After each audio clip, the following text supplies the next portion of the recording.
एक लीला है हमारे ब्रज की कि दुर्वासा जी आए, बड़ी प्रसिद्ध लीला है। तो दुर्वासा जी यमुना पल्ली पार आके बैठ गए। सब गोपी गई ठाकुर जी के पास, बोले लाला, बोले हम भाई बताओ क्या बात है। बोले एक महात्मा आयो ब्रजमंडल में। ठाकुर जी बोले अच्छा कौन सा महात्मा? बोले दुर्वासा नाम है बाको। गोपी से ठाकुर जी बोले तो कहा काम है मुंह ते कहा काम बताओ। बोले हम सब उनको दर्शन करना चाहे, हम सब उनको प्रणाम करना चाहे। ठाकुर जी बोले भैया देखो ये दुर्वासा तो एक ही दुर्वा है, बाकी तो मैं तो पूरी दुर्वान को खान हूं, मुझे प्रणाम कर लो। सब तो बड़ा संत महात्मा तो मैं ही हूं। गोपी अरे तुम कौन से संतन के चक्कर में पड़ी हो, मुझे प्रणाम कर लो चलो। अब गोपी बोली तुम्हें तो रोज ही कर ले, अब एक बार कृपा कर दो दुर्वासा जी के दर्शन करने। ठाकुर जी बोले कहां है दुर्वासा जी? बोले यमुना पल्ली पार। तो चली जाओ दर्शन कर आओ। बोले यमुना जी में बाढ़ आ रखी है, खूब जोर से जल भैरो, कैसे जाएं, डूब जाएंगी। ठाकुर जी बोले तो मैं कहा करूं, मेरी नाव तो छोटी सी है, वहां मैं ना बैठाऊंगा मैं तुम सबन ने। तुम ऐसी मोटी मोटी धाम धुल्ला सी बैठ जाओगी, डूब जाएगी मेरी नाव। नंद बाबा ने छोटी सी नाव बनाई के दइए मुंह ना। लाला हम यूं कह रही हैं कि तू कहतो रे कि तू जय जय है, तू परमात्मा है, तू परमात्मा है, तूने कछु करके दिखा यमुना जी में हमारे काजे मार्ग प्रकट करवाए थे।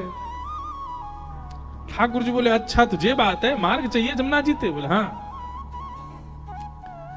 तो बोले काम करो। बोले कहा यमुना जी के तट पे जाओ और यमुना जी को जल अपने हाथ में लियो और यमुना जी को जल हाथ में लेकर के और यमुना जी से कहियो हे श्री यमुना मैया, यदि नंद नंदन योगेश्वर कृष्ण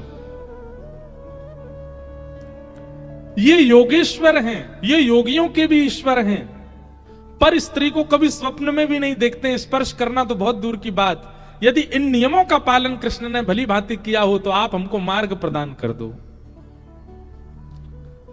गोपी सब बोली अच्छा और जो कल हमारे संग्रास विहार कर रहे वो? ठाकुर जी बोले देख मेरी बात तू जाके कहे यमुना मार्ग नहीं दे दे तो कहियो। सब गोपियां गई यमुना जी को जल हाथ में लेके बोली अगर नंद नंदन श्री कृष्ण पूर्ण योगेश्वर हैं, कभी किसी पर स्त्री का स्वप्न में भी चिंतन ना करते हो, तो हे यमुना जी हमको मार्ग दे दो। इतना कहते महाराज यमुना जी का जल एक तरफ रुक गया, आगे वाला बह गया, मार्ग प्रकट हो गया। गोपियां सब आश्चर्यचकित हो गए। ठाकुर जी दूर खड़े खड़े बोले कहो है ना योगेश्वर हम? बेमतलब पे हम पे तुमने सबने जो है का उल्टे सीधे बात बना रखी है। देखो पर स्त्री का चिंतन स्वप्न में भी नहीं करते, देखो यमुना जी ने मार्ग दे दिया। गोपी सब ठाकुर जी तो बोली लाला तो बड़ो कृपा हमको मार्ग। अब हम दुर्वासा जी पे जा रही हैं, कहा लेके जाएं? बोले बढ़िया 56 भोग बना के लेके जाओ ग्रंथ। सब गोपियां अपने घर से बढ़िया बढ़िया सामग्री लेकर के गई, पल्ली पार पहुंच गई, दुर्वासा जी के दर्शन किए, दुर्वासा जी को प्रणाम कियो। दुर्वासा जी हम सब ब्रज की गोपांगनाएं हैं, आपके दर्शन को आए। दुर्वासा जी बोले अच्छा आओ, क्या लेके आई हो? बोले हम सब सामग्री लाई, आपकी इच्छा हो तो हम ब्रजवासियों में एक गुण बताएं आपको, ब्रजवासी और कुछ नहीं जानते, पवाना बहुत अच्छा जानते हैं। अब धीरे धीरे दिल्ली की बहुत नजर पड़ गई है वृंदावन पर, इसलिए ब्रजवासी पवाते कम है, ब्रजवासी पवाते बहुत हैं। संतों में प्रसिद्धि है कि भाई ब्रज के ब्रजवासी पवा में बहुत जोड़ते, बहुत बढ़िया पवा में। हमारी पूज्य नानी, उनका तो ऐसा स्वरूप स्वभाव था कि वो कहीं भी जाती थी ना तो राशन अपने बैग में ही धर के ले जाती। कोई संत मिल जाए बाबा नेक में कछु पवाए दूं, वहीं अग्नि चेताई लकड़ी जराई और वहीं कछु बनाए के पवा देती। ये उनको स्वरूप। हमारे वृंदावन के जितने संत हैं सब हमको जब भी मिलेंगे तो सब कहते जरूर है, कभी कभी कोई याद आ जाए नाना जी की नानी, बोले इंद्रेश जी आपकी नानी जी तो बहुत बढ़िया, कहीं भी कुछ चूल्हा चेताए के पवा देती। ये ब्रजवासियों का स्वरूप है। सब ब्रजांगना गोपियां गईं और दुर्वासा जी से बोली आपकी आज्ञा हो तो हम आपको पवा दें। दुर्वासा जी बोले हाँ लाओ सामग्री लाओ।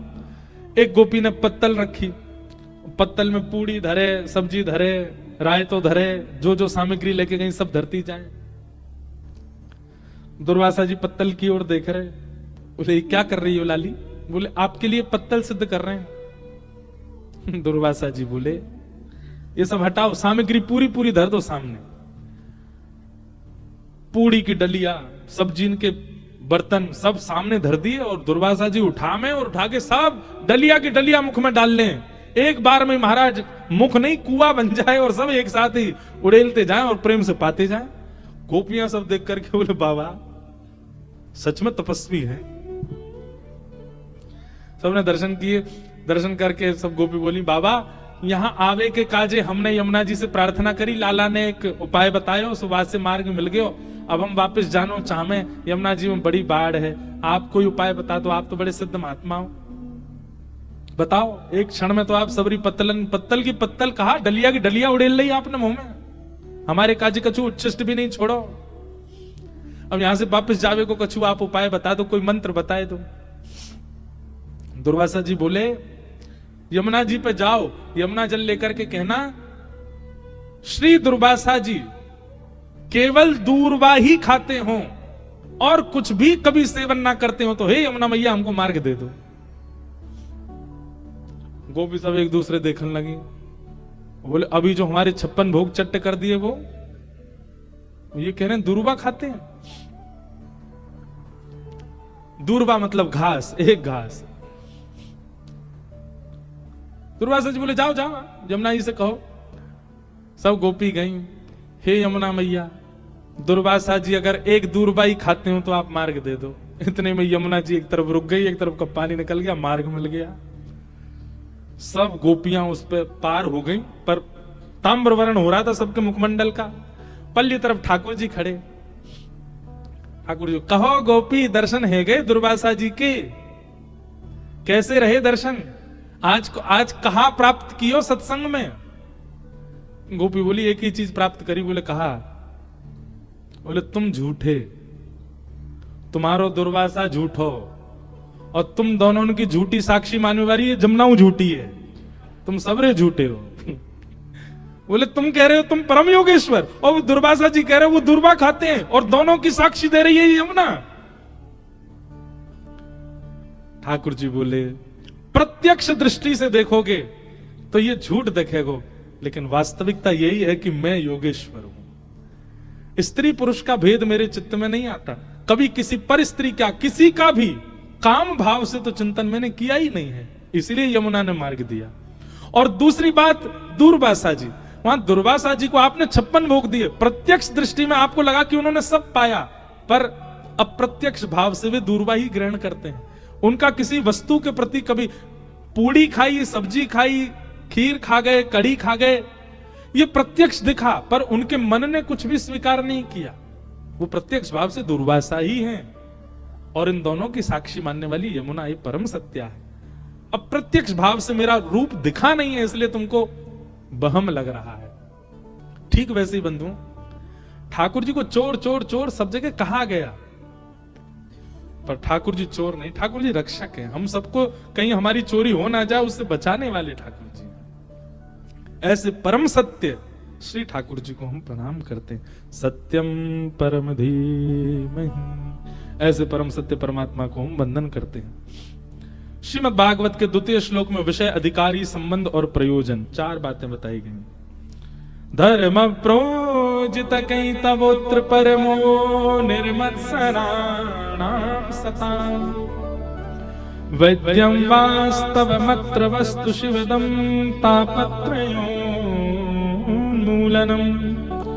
श्रीमद्भागवते महामुनिकृते किं वा परैरीश्वरः सद्यो हृदयवरुध्यते त्रिकृतभिः शुश्रूषुभिस्तच्छणा।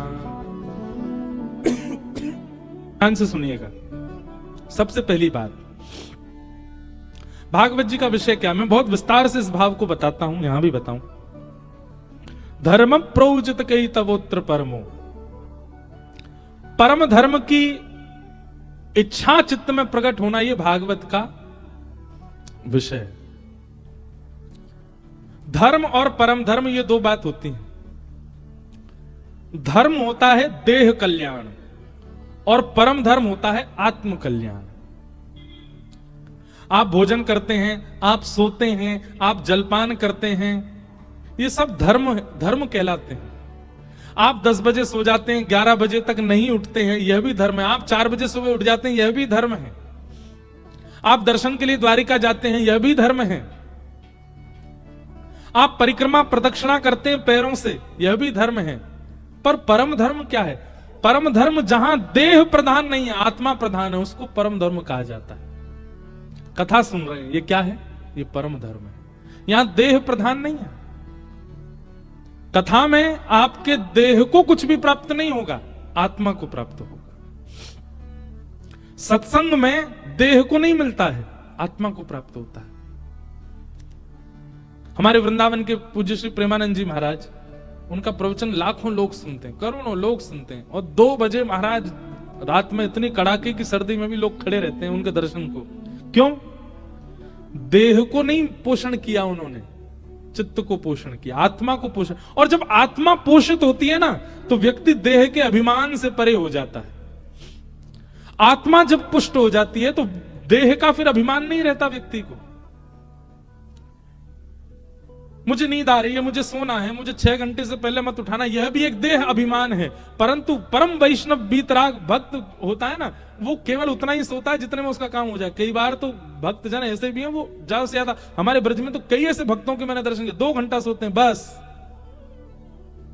साइंस घूम जाती है, डॉक्टरों का सिर घूम जाता, बोले ये हो ही नहीं सकता, 2 घंटा कोई कैसे सो करके जीवित रह सकता है? पर रहते हैं। जब आत्मा पोषित होती है तो देह दास बन जाता है। अभी क्या है?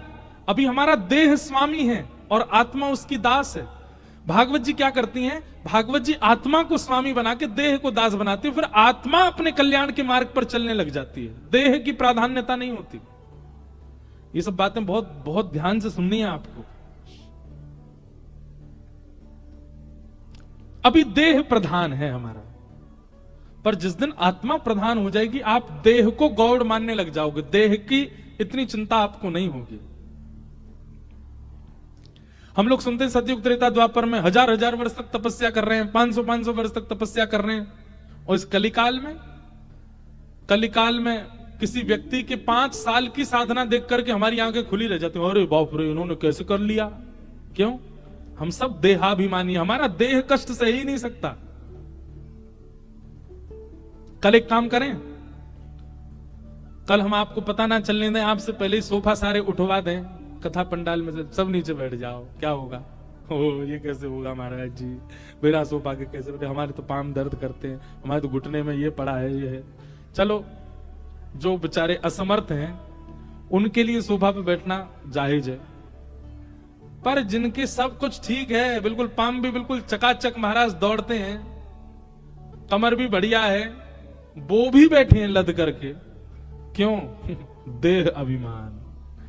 देह को अभिमान है, हम नीचे कैसे बैठ जाएंगे? अरे पांव बैठा नहीं जाएगा, अरे नहीं हम तो, अरे इतनी कम उम्र में भी बैठ गए। क्यों? देह अभिमान। हम जब भागवत के वक्ता बनने वाले थे, मतलब भाव रखा था, ये सब बातें पता है प्रारंभिक स्थिति की मुझे यहां याद क्यों आ रही? क्योंकि द्वारिका से मैंने शुरू किया कथा।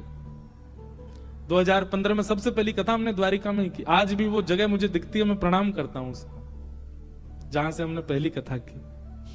तो हमारे नाना जी और पिताजी महाराज का सबसे पहला वाक्य क्या था?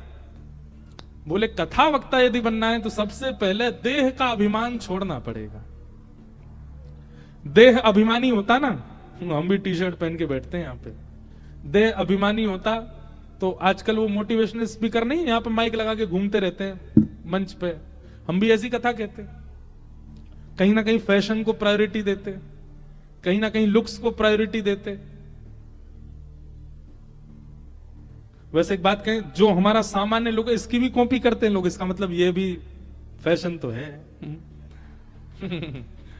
इसके भी लोग बाग, ये देखो क्या है, सामान्य है, साधारण है, इसलिए ये भी पसंद आता था। ये देह को पसंद नहीं आता, ये आत्मा को पसंद आता है।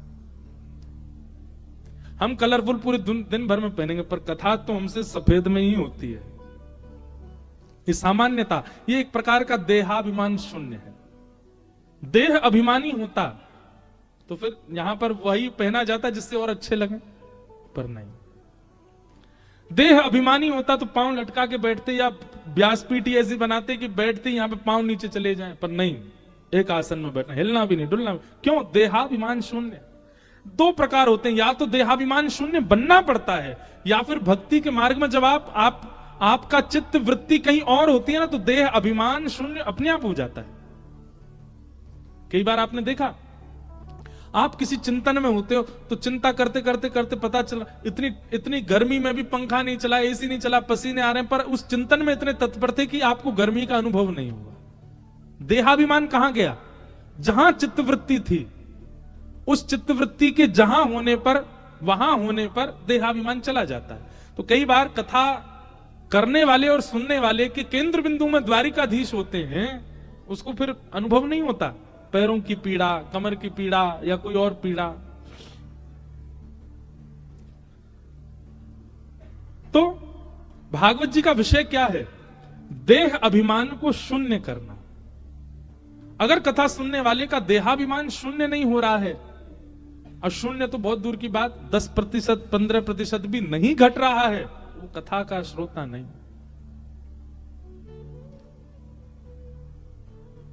जो प्रायोरिटी संसार का व्यक्ति अपने देह को देता है, वो वैष्णव नहीं देता। वो देह से सर्वथा अंतरंगी हो जाता है।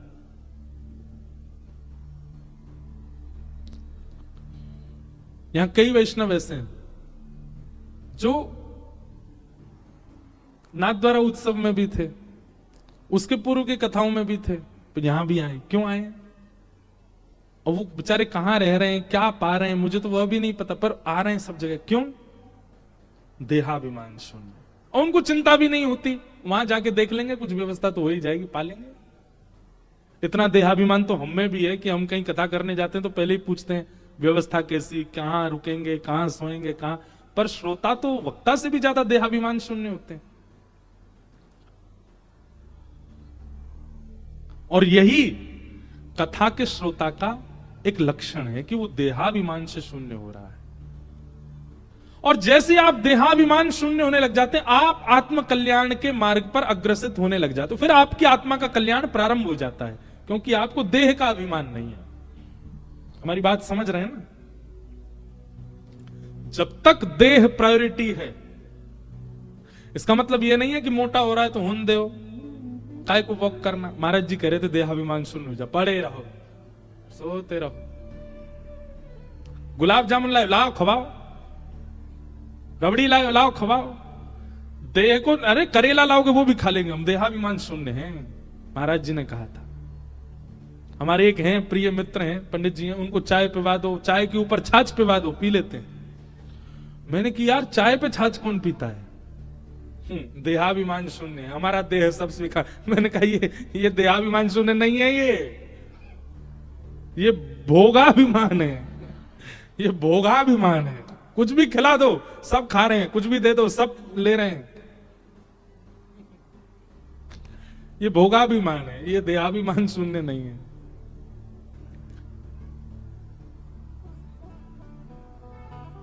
हाँ,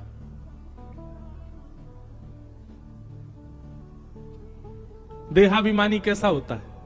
देहाभिमान शून्य व्यक्ति कैसा होता है?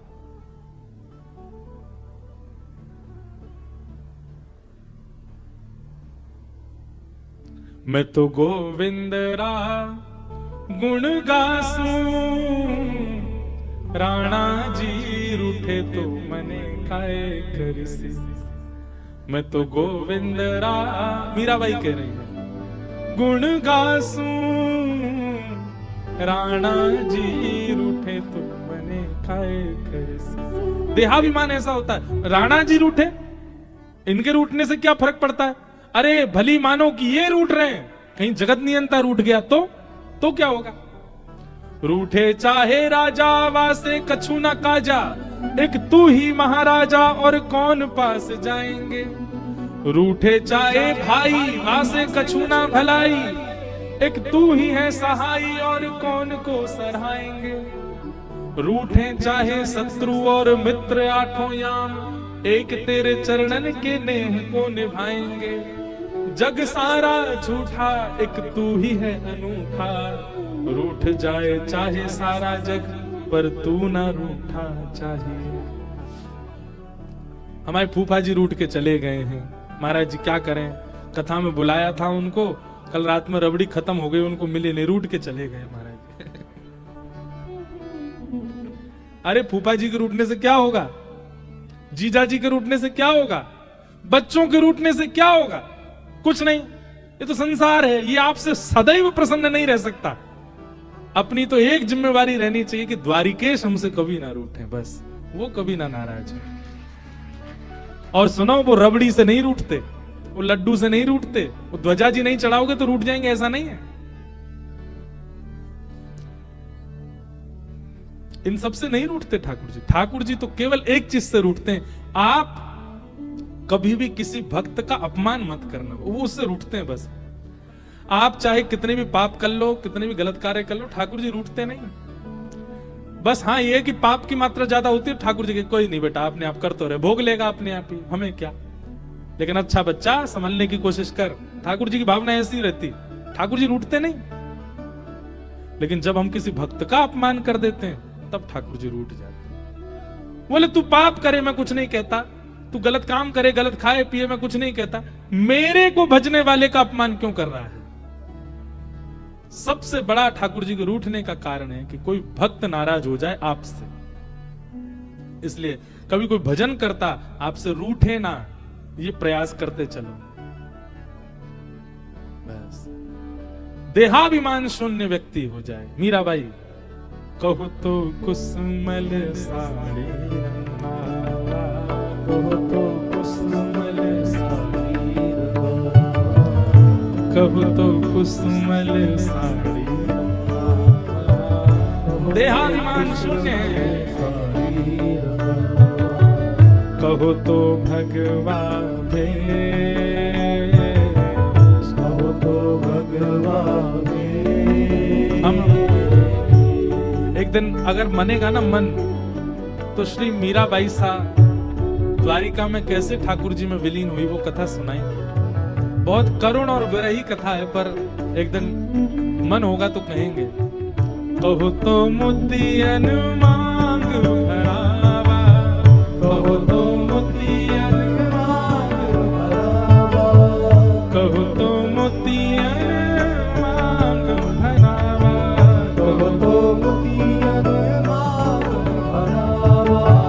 मीराबाई के पास कोई जड़ाऊ साड़ी लेकर के आ जाए, मीराबाई कहती इसको पहनने से क्या होगा। कोई कह देता मीरा तो सुंदर लगेगी, सब तुझको देखेंगे, मीराबाई नहीं पहनती थी। पर कोई आके कह देता अरे ऐसे ही लहंगा गोपियां पहन के जाती थी तभी शाम सुंदर दिखते थे, तुरंत मीराबाई पहन लेती, क्यों शाम सुंदर देखेंगे। किसी संत को देख लेती भगवा वेश में, कहती आप संत ऐसे रूप में क्यों रहते हैं, बोले इससे ठाकुर जी की दृष्टि रहती है। मीराबाई भी भगवा वेश धारण करके रहती है। कहो तो मोतियन मांग भरावा, कहो चिटकामा केश। एक दिन मीराबाई अपने केश ही उतारने को तैयार हो गई, क्यों, हमने सुना है कि बिना केश के रहने से ठाकुर जी को अच्छा लगता है। ये देहाभिमान शून्य है। देहाभिमान शून्य की परिभाषा है ये सब जो यहां बैठे हैं। जिन भेषा मेरो गिरधरी जय, जिन भेषा मेरो गिरधरी जय, जिन भेषा मेरो गिरधरी जय, जिन भेषा मेरो गिरधरी जय, सोही भेष धरूंगी हो, सोही भेष धरूंगी, अरे हाँ सोही भेष धरूंगी हो, सोही भेष धरूंगी, अरे हो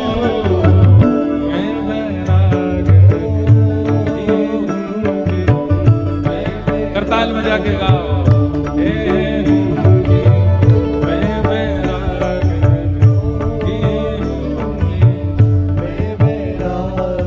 यही है देहाभिमान शून्य। वो खाएंगे जिससे द्वारिकेश प्रसन्न हो, वो पहनेंगे जिससे द्वारिकाधीश प्रसन्न हो, वैसे रहेंगे वैसे जिएंगे जिससे वो प्रसन्न हो। जिन भेषा मेरो साहिब रीझे,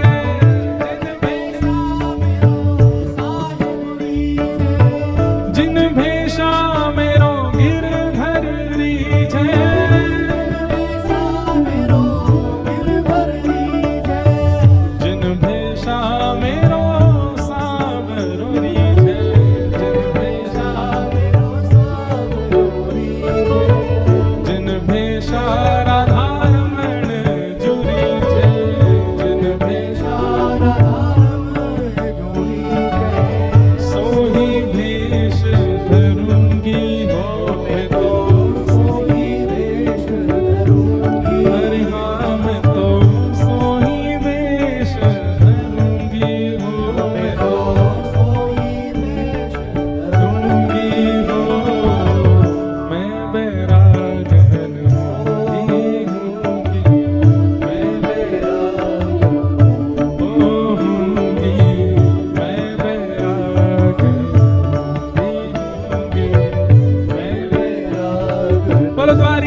करती, प्राण हमारा वहाँ बसत है, प्राण हमारा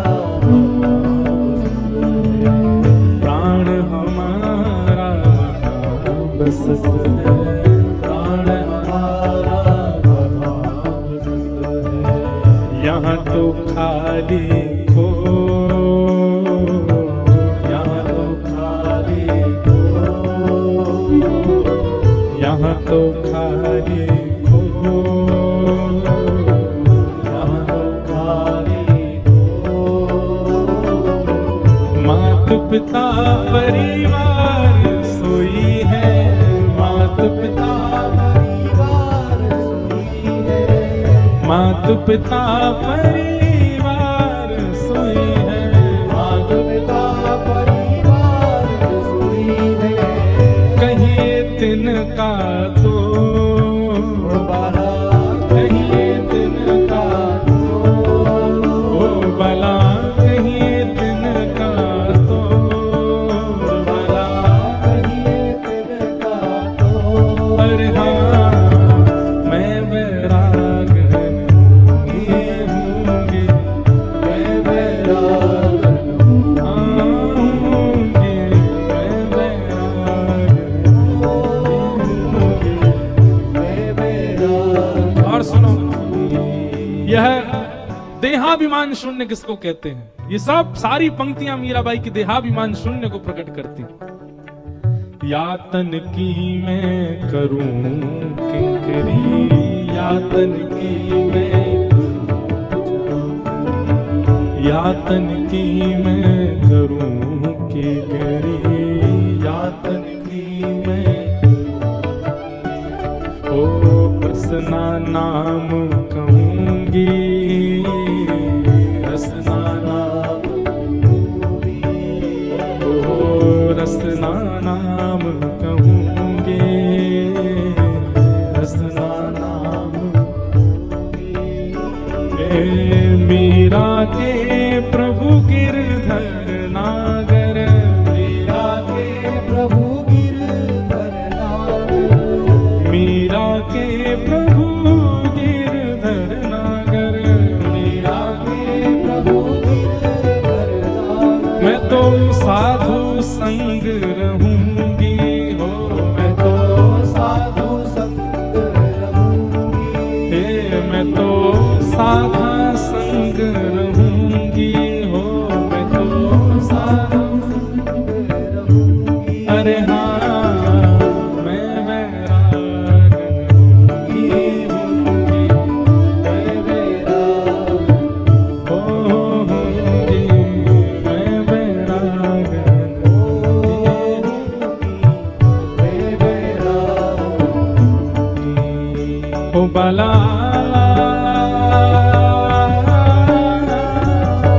मैं वैरागन हूँगी, हूँगी, मैं वैरागन होऊंगी, मैं वैराग होऊंगी, मैं वैरागन हूँगी, होऊंगी, मैं वैराग हे हूँगी, मैं वैरागन हूँगी, मैं वैराग, हाँ हूँगी, मैं वैरागन हूँगी।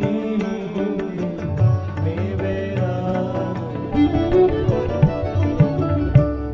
ये है देहाभिमान शून्य। सुनना बहुत आसान, करना उतना ही कठिन, पर जितना हो करो। किसी एक इंद्रिय को भी आपने अगर अभिमान शून्य कर लिया तो भी भगवत कृपा हो जाएगी। कोई एक इंद्रिय भी आपकी संभल जाए, सुधर जाए, वो संसार के वशीभूत ना हो बस। और विशेष रूप से अगर ये पंच, आंख, नाक, जीव, कान और त्वचा, रूप रस स्पर्श गंध शब्द की भोक्ता, इन पांचों में से अगर एक भी ठाकुर जी के सन्मुख हो गई पूर्ण रूपेण, मतलब आंखों से देखना है तो केवल ठाकुर जी को देखना है, या भगवत संबंधी भावों को देखना है, उसके अलावा किसी के प्रति हमारी उत्सुकता बढ़ेगी ही नहीं। आंख नहीं कर पा रहे तो कानों से केवल भगवत चर्चा सुननी है, भगवत लीला सुननी है, भगवत गुण सुनने हैं, भगवत कथा सुननी है। इन कानों से और कुछ सुनना ही नहीं। आंख भी नहीं हो पा रही, कान भी नहीं हो पा रहे, तो जिह्वा को ही डाल दो ठाकुर जी के चरणों में।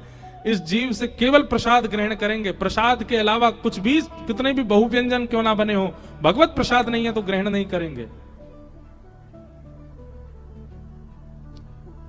इन तीनों इंद्रियां, ये तीनों ही खतरनाक हैं, जीव, आंख और कान। इन तीन में से तीनों नहीं, एक भी यदि भगवत सन्मुख हो जाए पूर्ण रूपेण, तो भी भगवत प्राप्ति संभव है, संभव है, संभव है। हम व्यासपीठ से कह रहे हैं, हमारी जिम्मेवारी बनेगी, आपकी हमारी जिम्मेवारी है कि मिलेंगे ठाकुर जी, बस इन तीन में से एक भी भगवत सन्मुख हो जाए।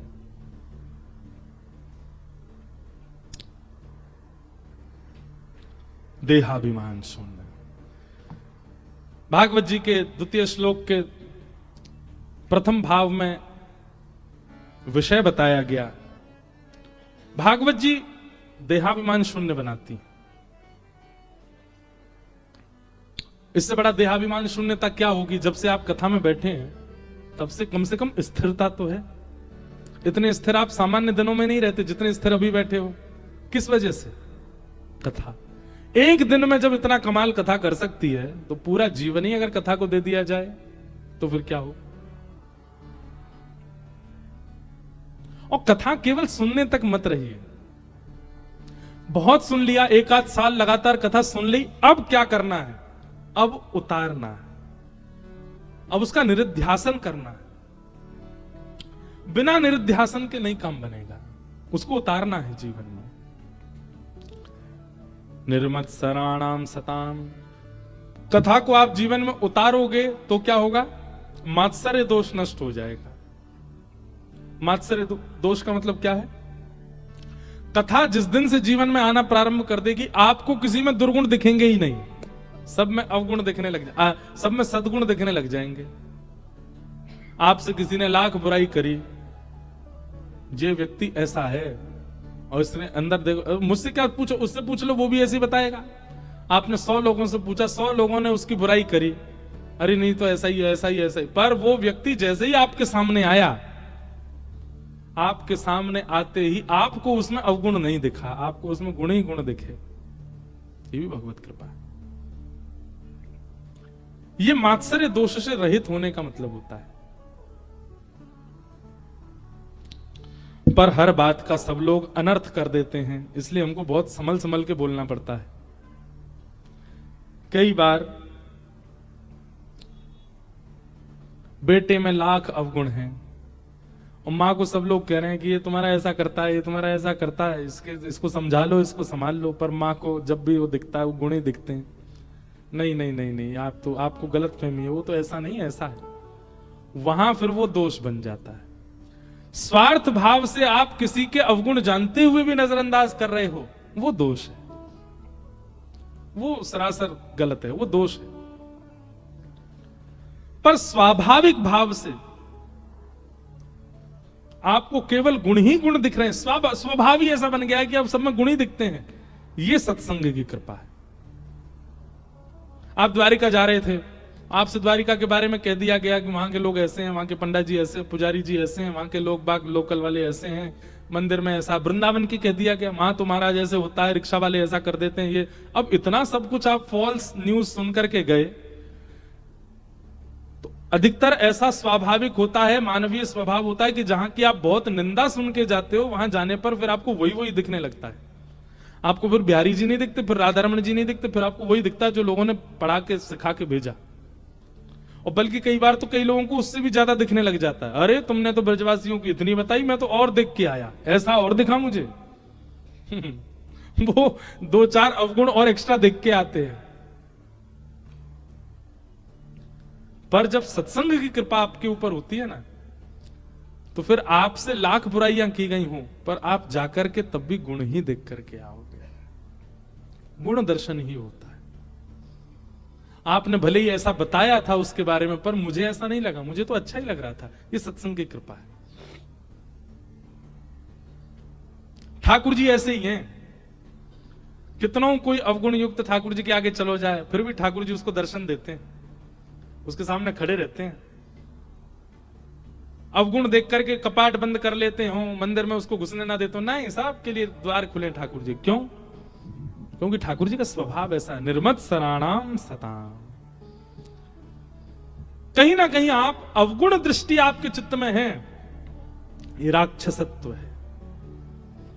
और गुण दृष्टि यदि है, केवल गुण ही देखते हैं, तो ये सत्संग दृष्टि है, सब में गुण देखो।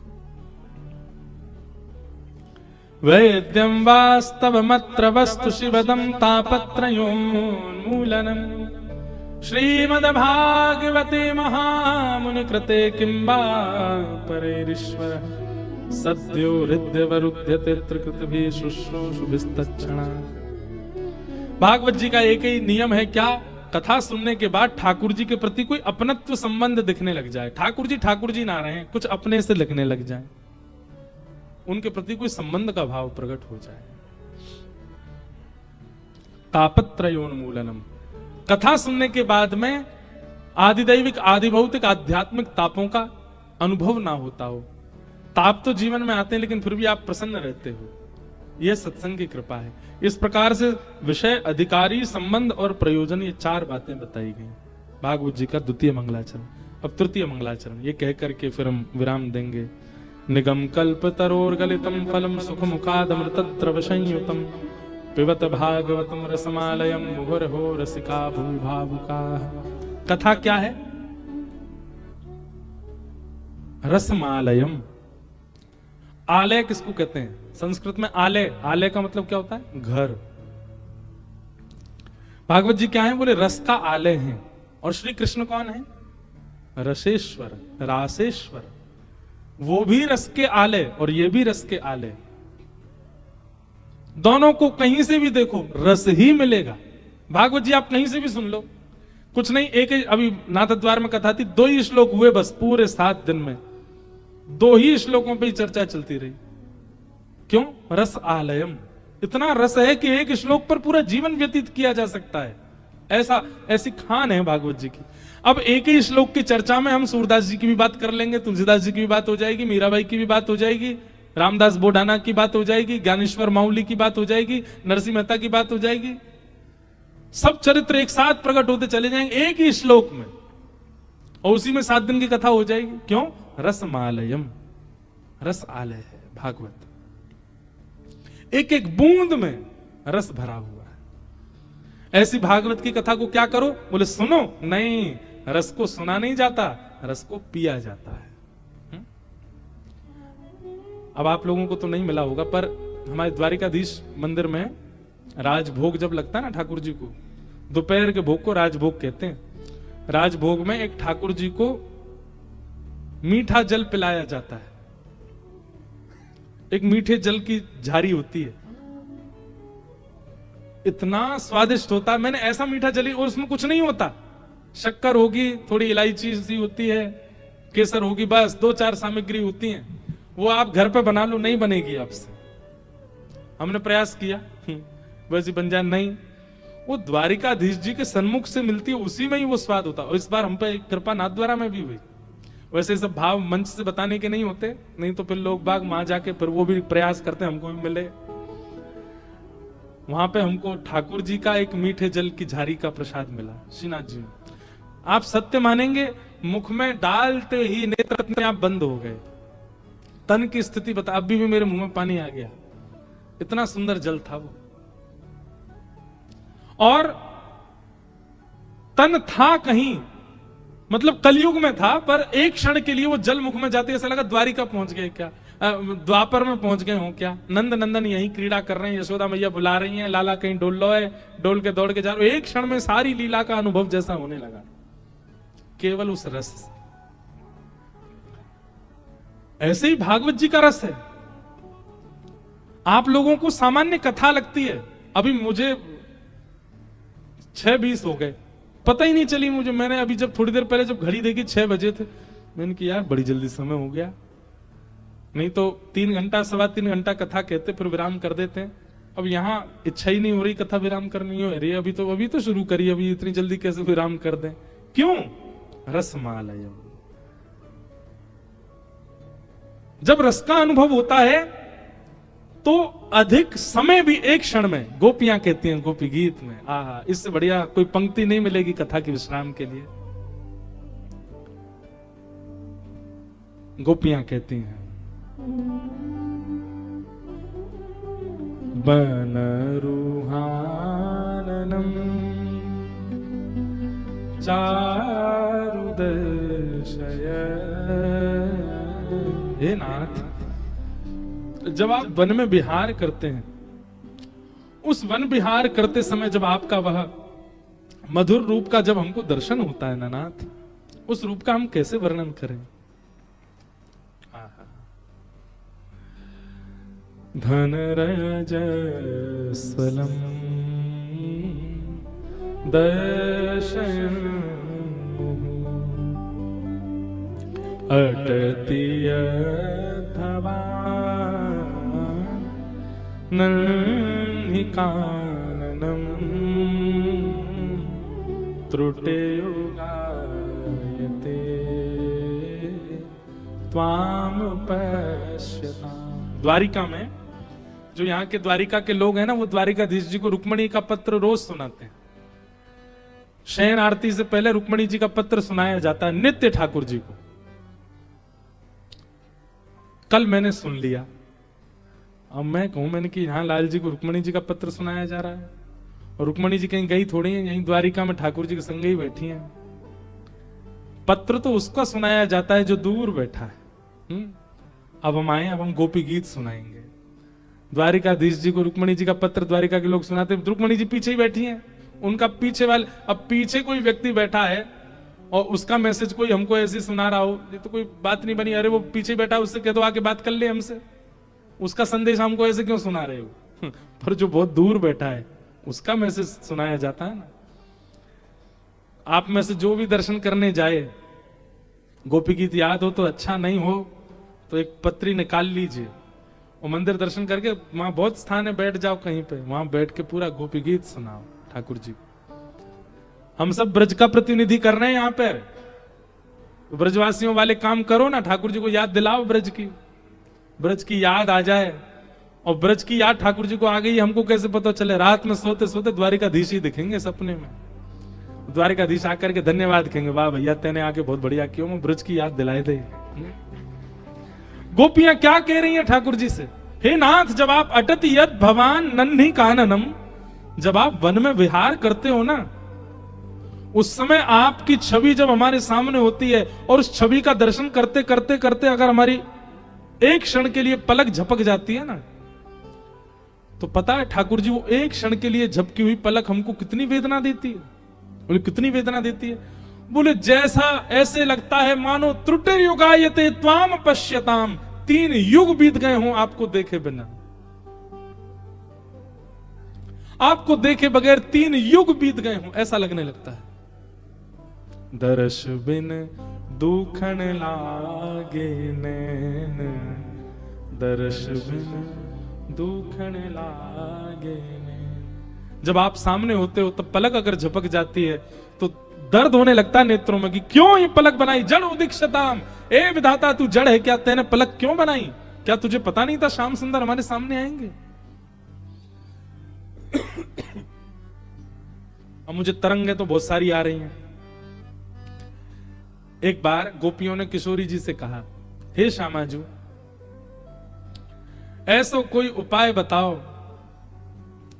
ये ठाकुर जी को देखने में पलक बहुत आती है, ऐसे आंखें बहुत झपकनी पड़ती हैं, ऐसा कोई उपाय बताओ कि श्याम सुंदर अनवरत नेत्रों के सामने रहे। तो किशोरी जी सबसे कहती हैं, बोले देखो गोपियों, या बार तो ये संभव नहीं है, ये पलकें तो झपकेंगी, पर हम इतना तप करेंगी, इतना जप करेंगी, इतनी साधना करेंगी, इतनी तपस्या करेंगी कि वह तपस्या के बलते अगले मनवंतर में मैं विधाता बनाऊंगी। किशोरी जी क्या कह रही हैं, अगली बार जब सृष्टि दोबारा बनेगी तो ब्रह्मा का चयन मैं करूंगी। अब की बार ब्रह्मा तो भगवान ने बनाए, अगली बार ब्रह्मा मैं बनाऊंगी, किशोरी जी कह रही हैं। मुझे वो पंक्ति याद नहीं, जो मेरो बस कर पाऊं तो कछु विधि कछु और चलाऊं। किशोरी जी कह रही है मैं अपनी विधि बनाऊंगी। तो सब गोपी बोली आप विधाता बनाओगी? बोले हाँ मैं विधाता बनाऊंगी, तो फिर विधाता से कहूंगी जैसा मैं कहूं वैसी सृष्टि बना। गोपियां बोली आप कैसी सृष्टि बनवाओगी, आप कैसी दुनिया बनवाओगी? तो किशोरी जी कह रही हैं श्याम सुंदर को देखने वाली दुनिया बने। कैसी? रोम रोम प्रति नयन बनाऊं। ये जितने रोए हैं ना शरीर में, इनका क्या उपयोग है? ब्रह्मा ने काय को बना दिए इतने सारे रोए? इनका कोई उपयोग है? हाथ पे पाम पे सब जगह रोए इतने, इनका क्या उपयोग है? कुछ नहीं। किशोरी जी बोली ये इतने इतने छिद्रों में भी नेत्र प्रकट करवाऊंगी, रोम रोम प्रति नयन बनाऊं। और वो नेत्र भी कैसे बनाऊंगी? बोले बिना पलक वाले, एक टक रहे, पलक ना बनाऊं। बोले कैसे नेत्र होंगे? वो खुले ही रहेंगे, ठाकुर जी को ही देखते रहेंगे, रूप माधुरी का दर्शन करते रहेंगे, कभी पलक झपकेंगे नहीं, रोम रोम से श्री कृष्ण को देखेंगे। तब सखी पूर्ण होंगे हमारे मनोरथ, तब श्याम सुंदर को देखेंगे। बहुत अंतरंग निज भाव है। सोचो कितनी व्याकुल रहती हैं ब्रज की गोपियां ठाकुर जी को देखने के लिए। वो ठाकुर जी द्वारिका आ गए, क्या स्थिति हो रही होगी ब्रजवासियों की।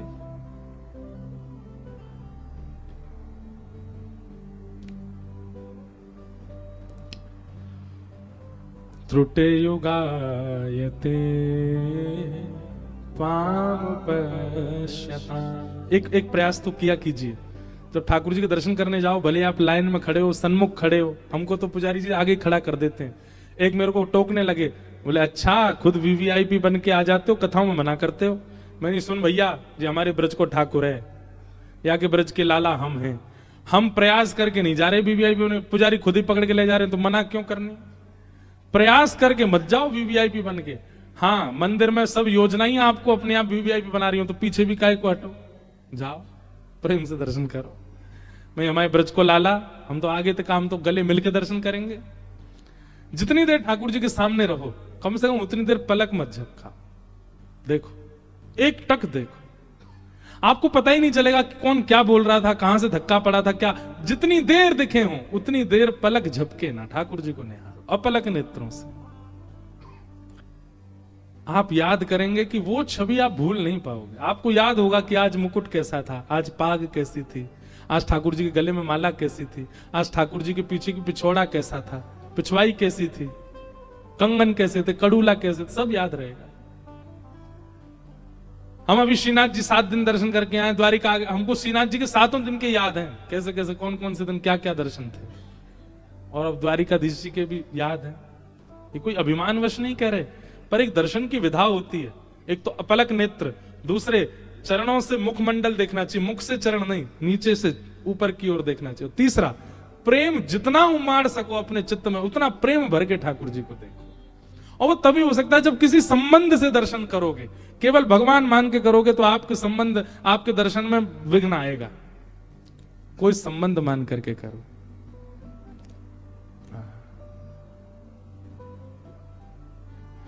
इस भाव से दर्शन करो ठाकुर जी के। त्रुटे युगायते त्वाम पश्यताम्। गोपियां इस भाव को कह रही हैं। हम सब भागवत जी के 3 मंगलाचरण प्रारंभ कर चुके हैं। अब आगे का भाव कल सुनेंगे 3 बजे से 2:30 बजे। आप सब लोग एकत्रित हो जाइएगा। कल सुबह ध्वजा जी का मनोरथ भी है, जो लोग चलना चाहें सब लोग चलिएगा। और विलंब से जाओ तो बाद में जाके दर्शन करना। वैसे ध्वजा जी बदल जाती हैं, पर सुबह की ध्वजा जी का दर्शन हो जाए तो यह भी एक कृपा है श्री द्वारिकाधीश की। आइए आज के सत्र को विराम देते हैं। बड़े प्रेम और भाव से सब लोग गाओ। श्यामा हृदय कमल सो प्रगटो, श्यामा हृदय कमल सो प्रगटो, श्यामा हृदय कमल सो प्रगटो, श्यामा हृदय कमल सो प्रगटो। और श्याम हृदय तू वृंदावन करो वृंदावन, हे श्री वृंदावन मेरो वृंदावन, सब सुख सागर रूप उजागर रहे वृंदावन धाम। सब सुख सागर रूप उजागर रहे वृंदावन धाम। हे रूप गोस्वामी प्रकट कियो जहाँ, रूप गोस्वामी प्रकट कियो श्री रूप गोस्वामी प्रकट कियो जहाँ।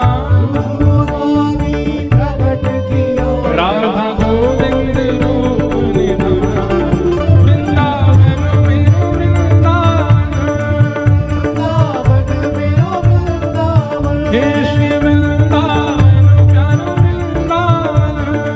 वृंदावन मेरो वृंदावन। रूप गोस्वामी प्रकट कियो जहाँ, रूप गोस्वामी प्रकट कियो राधा गोविंद रूप निधान, वृंदावन मेरो वृंदावन।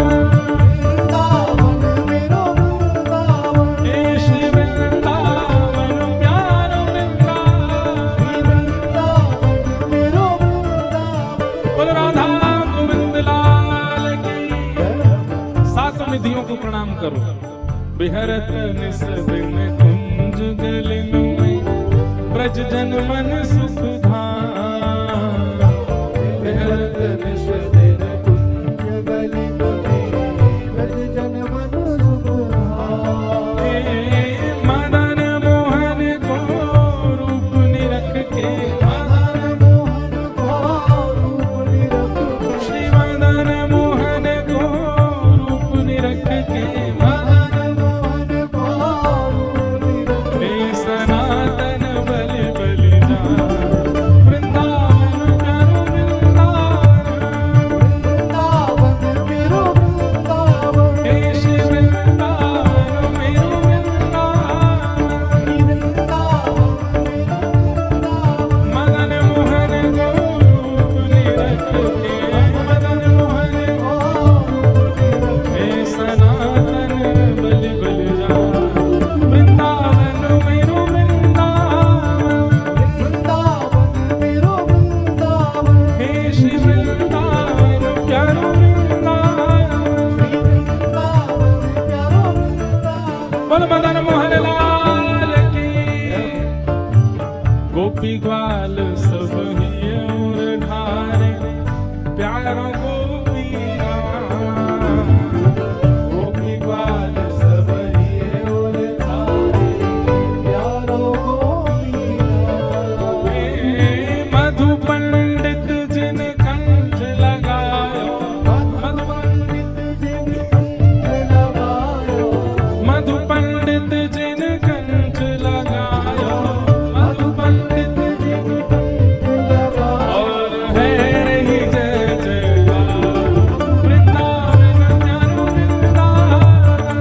वृंदावन मेरो वृंदावन। हे श्री वृंदावन मेरो वृंदावन। वृंदावन मेरो वृंदावन। मधु पंडित जिन कंठ लगायो, मधु पंडित जिन कंठ लगायो। और है रही जय जयकार, वृंदावन मेरो वृंदावन। वृंदावन मेरो वृंदावन। हे श्री वृंदावन प्यारो वृंदावन। वृंदावन मेरो वृंदावन। श्री राधा गोपीनाथ की। चौथे ठाकुर हमारे ब्रज के। हे श्री गोपाल भट्ट चुके हृदय वेदना, प्रगट्यो शालिग्राम। गोपाल भट्ट झुके हृदय वेदना। प्रगट्यो शालिग्राम। रूप सुधा को खान हमारो, रूप सुधा को खान हमारो। रूप सुधा को खान हमारो।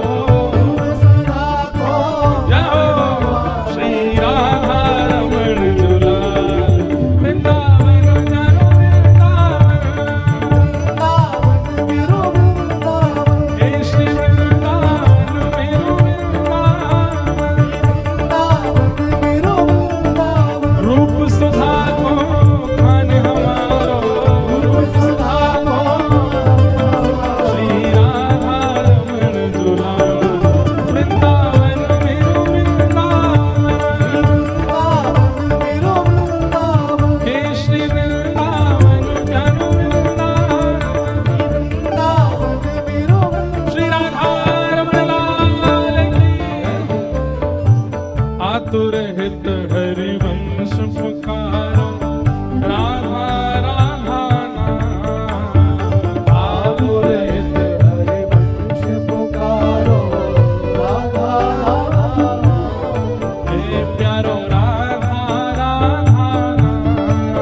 कुंजन की रजधारे,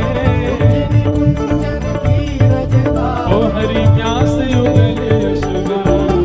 वृंदावन प्यारो वृंदावन, हे श्री वृंदावन मेरो वृंदावन।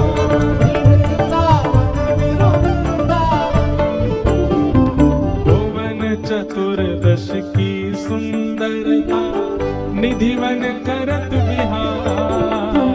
भुवन चतुर्दश की सुंदरता,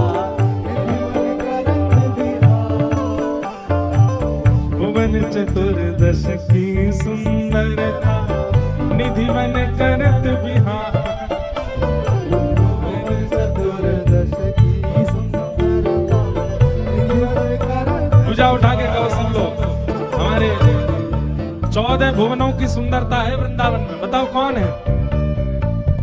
श्यामा प्यारी कुंज बिहारी, श्यामा प्यारी कुंज बिहारी, श्यामा प्यारी बांके बिहारी, श्यामा प्यारी बांके बिहारी। और जय जय श्री हरिदास, वृंदावन प्यारो वृंदावन, वृंदावन प्यारो वृंदावन, हे श्री वृंदावन मेरो वृंदावन, वृंदावन मेरो वृंदावन। श्यामा प्यारी कुंज बिहारी, श्यामा प्यारी हे श्यामा प्यारी बांके बिहारी, श्यामा प्यारी बांके बिहारी। और जय जय श्री हरिदास, वृंदावन मेरो वृंदावन, वृंदावन मेरो वृंदावन, हे श्री वृंदावन मेरो वृंदावन, वृंदावन मेरो वृंदावन। जिनकी कृपा से यह रस प्रगट, वृंदावन अभिराम। जिनकी कृपा से यह रस प्रगट, वृंदावन अभिराम। ये किनकी कृपा से प्रकटो है? वो विराज रहे हमारे लाल जी पीछे। और देखो एक साथ ही बैठे हैं इस कथा के यजमान भी और वक्ता भी। वो यजमान आगे बैठे हैं और वक्ता पीछे खड़े हैं। ये हमारे लाल जी, यजमान के लाल जी, सब संग ही बैठे हैं। जिनकी कृपा से यह रस प्रगट, वृंदावन अभिराम। जिनकी कृपा से यह रस प्रगट, वृंदावन अभिराम। हे सप्तनिधिन को ही उजियारो, सप्तनिधिन को ही उजियारो, सप्तनिधिन को ही उजियारो, सप्तनिधिन को ही उजियारो। हम सबको मिलवावे वालो, हम सबको मिलवावे वालो, हम सबको उठा के हमारो गिरधर लाल। वृंदावन प्यारो वृंदावन, वृंदावन प्यारो वृंदावन, हे श्री वृंदावन मेरो वृंदावन, वृंदावन मेरो वृंदावन। यह आनंद करवावे वालो, यह आनंद करवावे वालो, हम सबको मिलवावे वालो, हम सबको मिलवावे वालो। हे हमारो गिरधर लाल। वृंदावन प्यारो वृंदावन, वृंदावन प्यारो वृंदावन, हे श्री वृंदावन मेरो वृंदावन, वृंदावन प्यारो वृंदावन। विप्रधेनु संतन के कारण, रण छोड़ो ब्रजनाथ। विप्रधेनु संतन के कारण, रण छोड़ो ब्रजनाथ।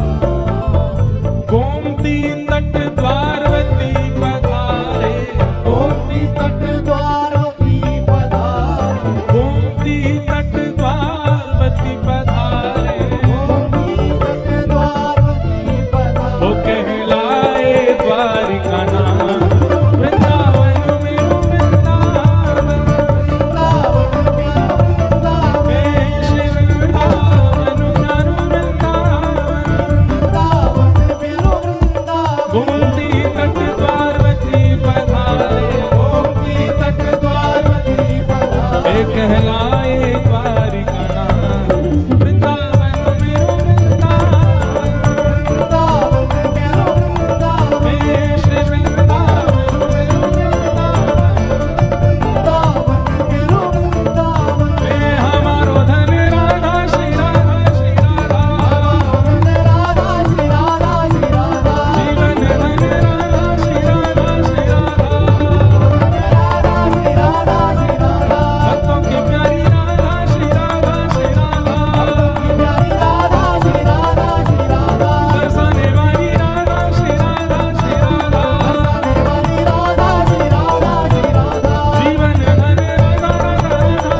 प्यारे गिरधर लाल की, आज के आनंद की, पूछरी के लौटा की, हुप हुप प्यारे। क्या बात है वंशी वारे, शाबाश है। आप सबको जय श्री कृष्ण, जय सिया राम, जय श्रीमन नारायण। जय श्री राम। कल पुनः मिलेंगे 3 बजे, तब तक के लिए सबको प्रणाम। भागवत जी की आरती के साथ कथा का विश्राम।